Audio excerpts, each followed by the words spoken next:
PM Niyas, അതിനൊരു മറുപടി വേണം. IC ബാലകൃഷ്ണൻ ഇങ്ങനെ MLA ആയി തുടരാൻ ഇപ്പോൾ ധാർമ്മികമായ ഒരു ശേഷിയൊക്കെ ഉണ്ട്. ഇപ്പോൾ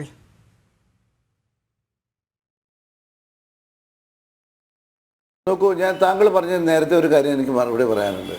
താങ്കൾ പറഞ്ഞു ഇവർ കുറേ കാലമായി പറഞ്ഞുകൊണ്ടിരിക്കുന്നതാണ്, അങ്ങനെയാണ് ഇങ്ങനെയാണ്. നമുക്കതിലൊന്നും തർക്കമില്ല. ഇതിലെ പാർട്ടി അന്വേഷിക്കുന്നു. അതാണ് നേരത്തെ ഇവർ അവിടെ തർക്കങ്ങൾ പറഞ്ഞിരുന്നു. ഞാൻ മനസ്സിലാക്കിയെടുത്തോളം 23 പരാതികൾ ലഭിച്ചത് അർബൻ ബാങ്കിലെ നിയമനവുമായി ബന്ധപ്പെട്ടാണ്.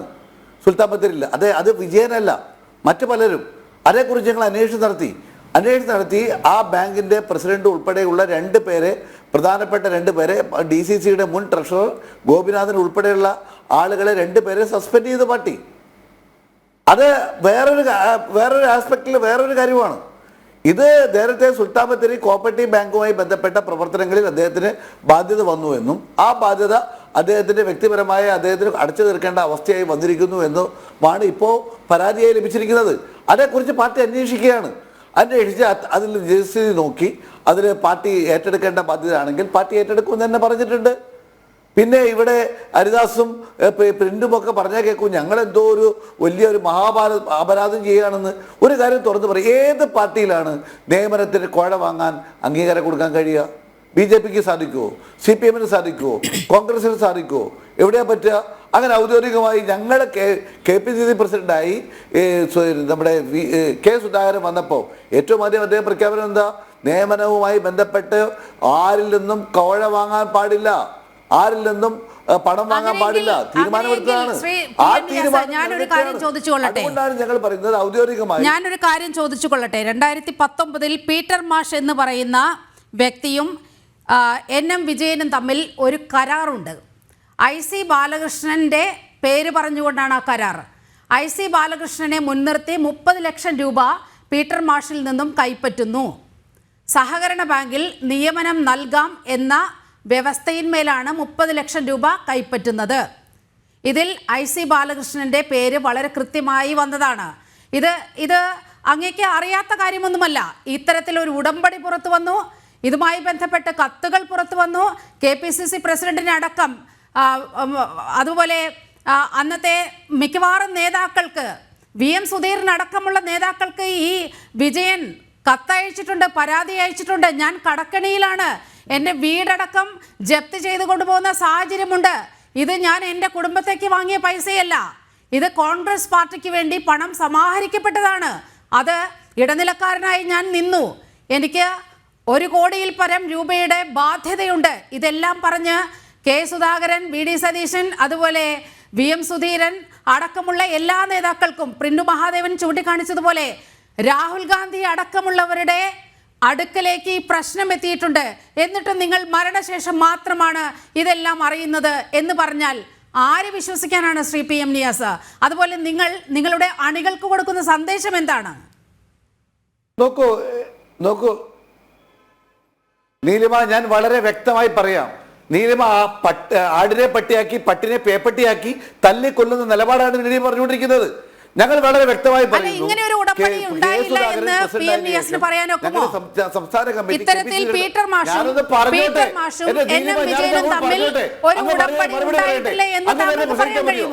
അങ്ങ് തന്നെ പ്രസംഗിച്ചാൽ മതിയോ? അങ്ങ് പറഞ്ഞതിന് മറുപടി പറയണ്ടേ നീലിമ? ചില സത്യങ്ങൾ പറയുമ്പോൾ കോൺഗ്രസിന് ഇപ്പോൾ ഉത്തരമില്ലാത്തൊരവസ്ഥയുണ്ട്. ഇത്തരത്തിലൊരു ഉടമ്പടി അങ്ങ് കണ്ടിട്ടില്ലേ? അതോ അത്തരത്തിലൊരു ഉടമ്പടിയൊക്കെ നേരത്തെ എല്ലാ മാധ്യമങ്ങളും ചർച്ച ചെയ്തതാണ്. ജനടിവിയോ ഞാനോ മാത്രമല്ല ഈ പ്രശ്നം വന്ന് പച്ചക്കള്ളം പറയുമ്പോഴാണ് നമുക്ക് പ്രയാസം വരുന്നത്. താങ്കൾക്ക് ബോധ്യമായ സത്യം ഒന്ന് പറയൂ. NM വിജയന് എങ്ങനെയാണ് ബാധ്യതകൾ ഉണ്ടായത്? താങ്കൾ സമ്മതിക്കുന്നില്ലല്ലോ. എങ്ങനെയാണ് ബാധ്യതകൾ ഉണ്ടായത്? പറയാം. ഞങ്ങളുടെ KPCC പ്രസിഡന്റായി K സുധാകരൻ വന്ന എന്റെ പൊന്ന് നീലിമ, ഞാൻ സൈലന്റ് ആയിരിക്കുകയാണ്. സംസാരിക്കുകയാണെങ്കിൽ എന്നെ അനുവദിക്കേ, അല്ലെങ്കിൽ അങ്ങ് മൈക്ക് ഉപയോഗിച്ച് അങ്ങ് പറഞ്ഞുകൊണ്ടിരിക്കേ. ചെറിയ ഡിലേ ഉണ്ട്, നമ്മൾ തമ്മിൽ സംസാരിക്കുന്നത് അങ്ങോട്ട് എത്താൻ ചെറിയൊരു ഡിലേ ഉണ്ട്. അത് മാത്രമാണ് പ്രശ്നം. ശ്രീ നിയാസ്, താങ്കൾ സംസാരിക്കൂ. നിലിമ, ഞാൻ വളരെ വ്യക്തമായിട്ട് പറയാം. ഓക്കെ. ഞങ്ങൾ KPCC പ്രസിഡന്റായി കെ സുധാകരൻ വന്ന ആദ്യത്തെ യോഗത്തിൽ തന്നെ ഇത് സംബന്ധിച്ച് വളരെ വിശദമായി തീരുമാനമെടുക്കുകയും ആ തീരുമാനം KPCC പത്രക്കുറിപ്പിലൂടെയും ഞങ്ങളുടെ സർക്കുലറിലൂടെയും കൃത്യമായി പറഞ്ഞിട്ടുള്ളതാണ്. അതിനു മുമ്പ് പല സ്ഥലങ്ങളിലും പരാതികൾ ഉണ്ടായിരുന്നു. ആ പരാതിയാണ് ഞാൻ നേരത്തെ പറഞ്ഞത്. 23 പരാതികൾ ലഭിച്ചത് സംബന്ധിച്ച് അജയ് തറയിലും സണ്ണി ജോസഫ് MLAയും പരാതി അന്വേഷിക്കുകയും അന്വേഷിച്ചതിൻ്റെ പേരിൽ ഒരു ബാങ്ക് പ്രസിഡന്റിന്റെ പേരിലും ഒരു അന്നത്തെ DCC ട്രഷറായിരുന്ന KK ഗോപിനാഥിന്റെ പേരിലും നടപടി എടുക്കുകയുണ്ടായി വയനാടിൽ സുൽത്താൻ ബത്തേരിയിൽ. അതാണ് ഞാൻ നേരത്തെ പറഞ്ഞത്. പിന്നെ ഇപ്പൊ താങ്കൾ പറഞ്ഞത് എല്ലാം കൂടി പ്രിന്റും താങ്കളും കൂടി മൊത്തം അങ്ങ് കലക്കുകയാണ്. അവിടെ പറഞ്ഞിരിക്കുന്നത്, താങ്കൾ പറഞ്ഞത് പീറ്റർ മാസ്റ്റർ എന്ന പേരിൽ പീറ്റർ മാസ്റ്ററും വിജയനും തമ്മിലുണ്ടാക്കിയ ഉടമ്പടിയാണ്. ആ ഉടമ്പടിയിൽ ഒരു ഭാഗത്ത് പീറ്റർ മാസ്റ്ററും ഒരു ഭാഗത്ത് NM വിജയനുമാണ്. ആ പരാതി വന്നപ്പോൾ CPM IC ബാലകൃഷ്ണന്റെ ഓഫീസിലേക്ക് മാർച്ച് നടത്തി. അന്ന് അദ്ദേഹം ആ മാർച്ച് നടത്തുന്നതിന് തൊട്ട് മുമ്പ് അദ്ദേഹം വയനാട് SP-യെ കണ്ട് ഇത് ഇങ്ങനെ പ്രചരിപ്പിക്കുന്ന കത്ത് അതിനെ സംബന്ധിച്ച് അന്വേഷണം നടത്തണം, വിജിലൻസ് അന്വേഷണം നടത്തണം, എനിക്കെതിരെ ഇങ്ങനെ ദുരാരോപണം ഉന്നയിച്ച വ്യക്തികൾ ദുഷ്ടലാക്കാണ്, അതിൽ സത്യം കണ്ടെത്തണം എന്ന് പറഞ്ഞ് നേരിട്ട് പോയി വിജിലൻസിനും SP-ക്കും പരാതി കൊടുത്ത വ്യക്തിയാണ് IC ബാലകൃഷ്ണൻ. ഇപ്പൊ താങ്കൾ പറയുന്നത് IC ബാലകൃഷ്ണൻ പറഞ്ഞിട്ടാണ്, അങ്ങനെ അതിൽ രേഖപ്പെടുത്തിയിട്ടുണ്ട്, അതേക്കുറിച്ച് അന്വേഷിക്കണം എന്നാണ് പറഞ്ഞത്. പിന്നെ രണ്ടാമത് താങ്കൾ പറഞ്ഞത് ഇവിടെ പരാതി, ഞാൻ ഇവിടെ NM വിജയൻ ഒരാൾക്ക് പണം കൊടുക്കാനുണ്ട് എന്ന് പറഞ്ഞ് ഉണ്ടാക്കിയ അഗ്രിമെന്റ് ആണ് ആദ്യം മാധ്യമങ്ങളിൽ വന്നത്. ഞാൻ 1.5 വർഷത്തോളം വയനാട് ജില്ലയിൽ KPCC-യുടെ ചുമതലക്കാരനായി നിന്ന ആളാണ്. ഞാൻ അങ്ങയോട് അങ്ങ് KPCC-ക്ക് അങ്ങക്ക് മറ്റു വല്ല തെളിവുകളും ഉണ്ടെങ്കിൽ അങ്ങ് ഈ ഫ്ലോറിൽ പറയാം, അങ്ങക്ക് കാണിക്കാം. ഞാൻ ആധികാരികമായി പറയട്ടെ, ഞാൻ നടന്ന പല യോഗങ്ങളിലും ഇതുപോലെ യോഗത്തിൽ പങ്കെടുത്ത വ്യക്തിയാണ് NM വിജയൻ. അതുപോലെ IC ബാലകൃഷ്ണൻ, DCC പ്രസിഡന്റ് ഉൾപ്പെടെയുള്ള ആളുകളുടെ ലീഡർഷിപ്പ് യോഗത്തിൽ പങ്കെടുത്ത ആളാണ് ഞാൻ. ആ യോഗത്തിൽ ഒരിക്കൽ പോലും ഒരു സ്ഥലത്ത് പോലും താങ്കൾ പറഞ്ഞതുപോലെ ഇത്രയും വലിയ ഭീകരമായ സാമ്പത്തിക അവസ്ഥ എനിക്ക് വന്നിരിക്കുന്നു എന്ന് രേഖാമൂലമോ വാക്കാലോ യോഗത്തിലോ പറയേ ഉണ്ടായില്ല എന്നാണ് ഞാൻ പറഞ്ഞത്. ഇനി മറ്റാർക്കെങ്കിലും അവർ കൊടുത്തിട്ടുണ്ട് എങ്കിൽ അത് പുറത്തു വരട്ടെ, അത് അവർ അഭിപ്രായം പറയട്ടെ. ഞങ്ങൾ പറയല FIR ഇട്ടതിൽ ഞങ്ങൾക്ക് എതിർപ്പില്ല, പോലീസിന് അന്വേഷണത്തിൽ ഞങ്ങൾ ഇടപെടുന്നില്ല, പോലീസ് കുറ്റക്കാരനാണെന്ന് ആരെ കണ്ടുപിടിച്ചാലും പാർട്ടി അവരെ സംരക്ഷിക്കില്ല. അത് ഞങ്ങൾ വ്യക്തമായി ഞങ്ങളുടെ KPCC പ്രസിഡന്റ് പ്രതിപക്ഷ നേതാവ് പറഞ്ഞു. ഞാനും ഈ ഫ്ലോറിൽ ആവർത്തിക്കുന്നു. പിന്നെ കൈക്കൂലി വാങ്ങിയത് ആര് വാങ്ങിയാലും അത് തെറ്റാണ്, ആര് പ്രേരിപ്പിച്ച് കൈക്കൂലി വാങ്ങിയാലും അത് തെറ്റാണ്. അതൊക്കെ കണ്ടെത്തി പാർട്ടിയുടെ അന്വേഷണത്തിൽ കണ്ടെത്തിയാൽ അത് എത്ര വലിയ എന്നതാണ് വിഷയം. ശ്രീ PM നിയാസ്, ഞാൻ പറഞ്ഞ കാര്യങ്ങൾ അങ്ങയുടെ വാട്സാപ്പിലേക്ക് ഞാൻ ആ ഉടമ്പടിയുടെ കോപ്പിയൊക്കെ വളരെ കൃത്യമായി അങ്ങയുടെ വാട്സാപ്പിലേക്ക് ഇട്ടിട്ടുണ്ട്. അങ്ങ് ദയവായി അതൊന്ന് വായിച്ചു നോക്കുക. ശ്രീ PM നിയാസ്, ഞാൻ അയച്ച രേഖ, ആ ഉടമ്പടി രേഖ അങ്ങ് വായിച്ചു കാണുമെന്നാണ് ഞാൻ വിശ്വസിക്കുന്നത്. ഇനി മറുപടി പറയൂ. ഇതിൽ IC ബാലകൃഷ്ണന്റെ പേര് ഉൾപ്പെട്ടിട്ടുള്ളത് 2019 പറഞ്ഞത്. ഒരു സംശയം താങ്കൾ ചില കാര്യങ്ങൾ പറഞ്ഞു നിർത്തിയിട്ടാണ് പോയത്. ഇത്തരത്തിൽ എന്റെ പേര് ദുരുപയോഗം ചെയ്യുന്നു എന്ന് പറഞ്ഞുകൊണ്ട് IC ബാലകൃഷ്ണൻ വയനാട് SP-ക്ക് പരാതി നൽകി. ശരിയാണ്, പരാതി നൽകി. എപ്പോഴാണ്?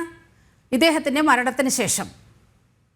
2019 പുറത്തിറങ്ങിയ ഉടമ്പടി രേഖയിലും കത്തുകളിലുമാണ് IC ബാലകൃഷ്ണന്റെ അടക്കം അപ്പച്ചന്റെ അടക്കം പേര് പരാമർശിക്കുന്നത്. എന്തുകൊണ്ട് ആ സമയത്ത് ഇത് അപകീർത്തികരമാണ് എങ്കിൽ 2019 എന്തുകൊണ്ട് നിയമ നടപടി സ്വീകരിച്ചില്ല? അല്ലെങ്കിൽ പാർട്ടിയോട് പറഞ്ഞില്ല, എനിക്കെതിരെ ഇവിടുത്തെ വയനാട് ട്രഷറർ എനിക്കെതിരെ അപവാദ പ്രചാരണം നടത്തുകയാണ്, എനിക്ക് മാനനഷ്ടം ഉണ്ടാകുന്ന രീതിയിൽ പ്രവർത്തിക്കുന്നു, എന്തുകൊണ്ട് IC ബാലകൃഷ്ണൻ മിണ്ടിയില്ല?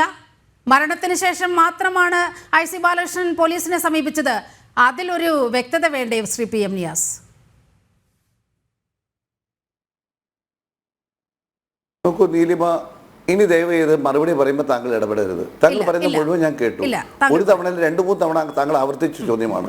ഞാൻ നേരത്തെ പറഞ്ഞു, ഒരു മിനിറ്റ്, നേരത്തെ പറഞ്ഞു 2019 കാലത്ത് ഇങ്ങനെ ഒരു എഗ്രിമെന്റ് ഉണ്ടാക്കിയതിൽ ഒന്നാമത് ഒപ്പുവെച്ചിരിക്കുന്നത് ഒരു പീറ്റർ മാഷും രണ്ടാമത് ഒപ്പുവെച്ചിരിക്കുന്നത് NM വിജയനുമാണ്, ഈ മരണപ്പെട്ട വ്യക്തി.